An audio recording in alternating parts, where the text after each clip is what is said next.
মেটার মালিকানাধীন বিশ্বের অন্যতম জনপ্রিয় মেসেজিং প্ল্যাটফর্ম হোয়াটসঅ্যাপ। সারাক্ষণ কোনো না কোনো কাজে হোয়াটসঅ্যাপ ব্যবহার করতে হয়। প্রতিনিয়ত কয়েকশো কোটি বার্তা আদান প্রদান হচ্ছে সাইটটিতে। তাই তো ব্যবহারকারীদের নিরাপত্তা ও এর ব্যবহার আরও সহজ করতে নতুন নতুন ফিচার যুক্ত করছে প্ল্যাটফর্মটি।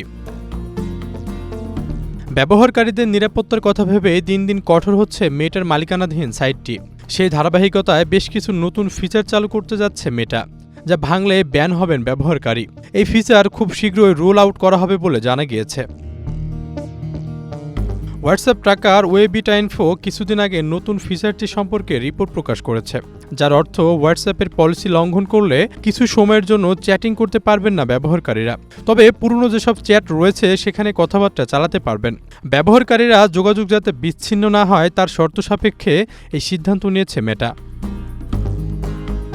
নতুন ফিচারের লক্ষ্য নতুন পলিসি কার্যকর করা এবং ব্যবহারকারীরা যাতে স্বচ্ছতা ও নিরাপত্তার সঙ্গে মেসেজ করতে পারে সেই ভারসাম্য বজায় রাখা। স্থায়ী নিষেধাজ্ঞার বদলে অস্থায়ী নিষেধাজ্ঞা ইউজারদের ভুল শুধরে নেওয়ার সুযোগ রয়েছে, তাই সম্পূর্ণভাবে অ্যাক্সেস বন্ধ করা হবে।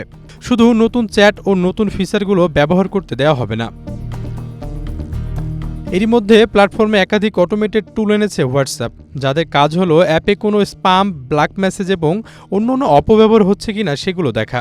হোয়াটসঅ্যাপের এন্ড টু এন্ড এনক্রিপশন থাকায় স্বাধীনভাবে কাজ করে এই অটোমেটিক টুলগুলো। যদি কোনো অপব্যবহার বা স্প্যামিং ধরা পড়ে তাহলে সঙ্গে সঙ্গে সাময়িক নিষেধাজ্ঞা জারি করা হবে। আশরাফুল ইসলাম, প্রবাস খবর।